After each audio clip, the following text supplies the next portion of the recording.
प्रिय भक्तों, महाभारत में देवी गंगा और राजा शांतनु की कथा अत्यंत रोचक और गूढ़ रहस्यों से भरी हुई है। गंगा द्वारा अपने पुत्रों को गंगा नदी में प्रवाहित करने का कारण एक श्राप से जुड़ा हुआ था। आइए इस कथा को विस्तार से समझते हैं। स्वर्ग में 8 वसु यानी देवता वर्ग रहते थे। एक बार वसु में से एक प्रभास अपनी पत्नी के कहने पर महर्षि वशिष्ठ की दिव्य कामधेनु नंदिनी को चुराने का विचार करता है। सभी वसुओं ने इस योजना में उसका साथ दिया।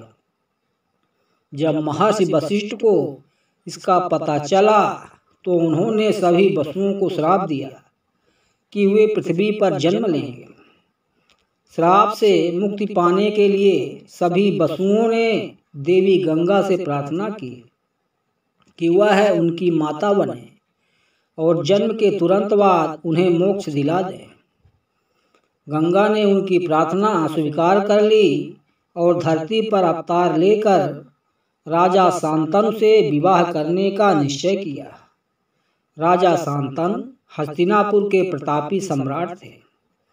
एक दिन जब वे गंगा तट पर विचरण कर रहे थे तब उन्होंने एक अपूर्व सुंदरी को देखा। वह कोई और नहीं बल्कि स्वयं देवी गंगा थी। शांतनु उनसे विवाह करने के लिए व्याकुल हो उठे। गंगा ने विवाह की सहमति दे दी, लेकिन एक शर्त रखी। आप कभी भी मेरे किसी भी कार्य में हस्तक्षेप या प्रश्न नहीं करेंगे। यदि आपने कोई प्रश्न किया तो मैं आपको छोड़कर चली जाऊंगी। राजा शांतनु गंगा के प्रति अत्यंत आसक्त थे, इसलिए उन्होंने यह शर्त स्वीकार कर ली और उनसे विवाह कर लिया। गंगा और शांतनु के विवाह के बाद गंगा ने एक एक करके 7 पुत्रों को जन्म दिया। प्रत्येक बार वह उन्हें जन्म देते ही गंगा नदी में प्रवाहित कर देती थी। शांतनु अपने पुत्रों की मृत्यु देखकर अत्यंत दुखी होते, लेकिन वे गंगा से कुछ भी पूछने में असमर्थ थे, क्योंकि उन्होंने वचन दिया था। जब 8वें पुत्र का जन्म हुआ और गंगा उसे भी प्रवाहित करने लगी, तब राजा शांतनु अपने धैर्य को रोक नहीं पाए और उन्होंने प्रश्न कर ही दिया, हे प्रिय, तुम एक माँ होते हुए भी अपने नवजात शिशुओं को क्यों मार रही हो? जैसे ही शांतनु ने यह प्रश्न किया, गंगा ने अपना दिव्य रूप प्रकट किया और उन्हें पूरी सच्चाई बताई। गंगा ने बताया कि उनके पुत्र कोई साधारण मनुष्य नहीं बल्कि स्वर्ग के 8 वसु थे, जिन्हें महर्षि वशिष्ठ के श्राप के कारण पृथ्वी पर जन्म लेना पड़ा था।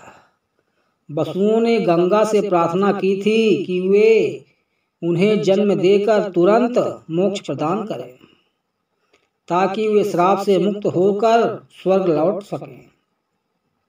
गंगा ने 7 वसुओं को नदी में प्रवाहित कर दिया, जिससे वे तुरंत स्वर्ग लौट गए।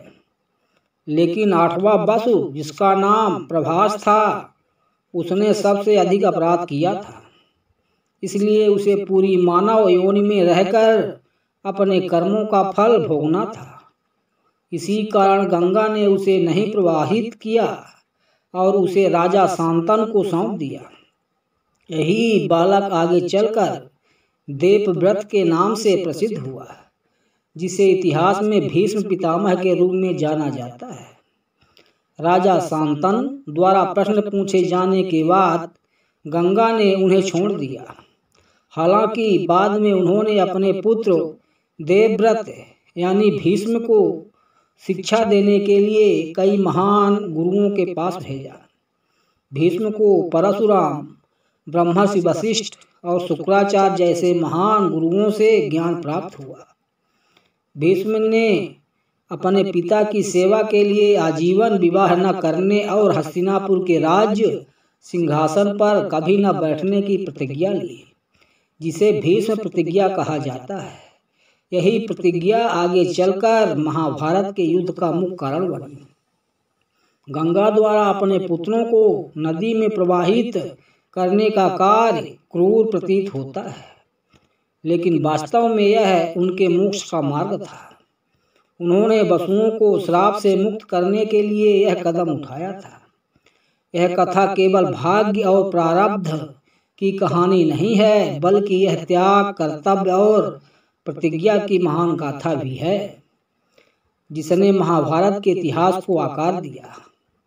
प्रिय भक्तों, इस प्रकार की रोचक जानकारी के लिए कृपया वीडियो को लाइक और चैनल को सब्सक्राइब कर लें।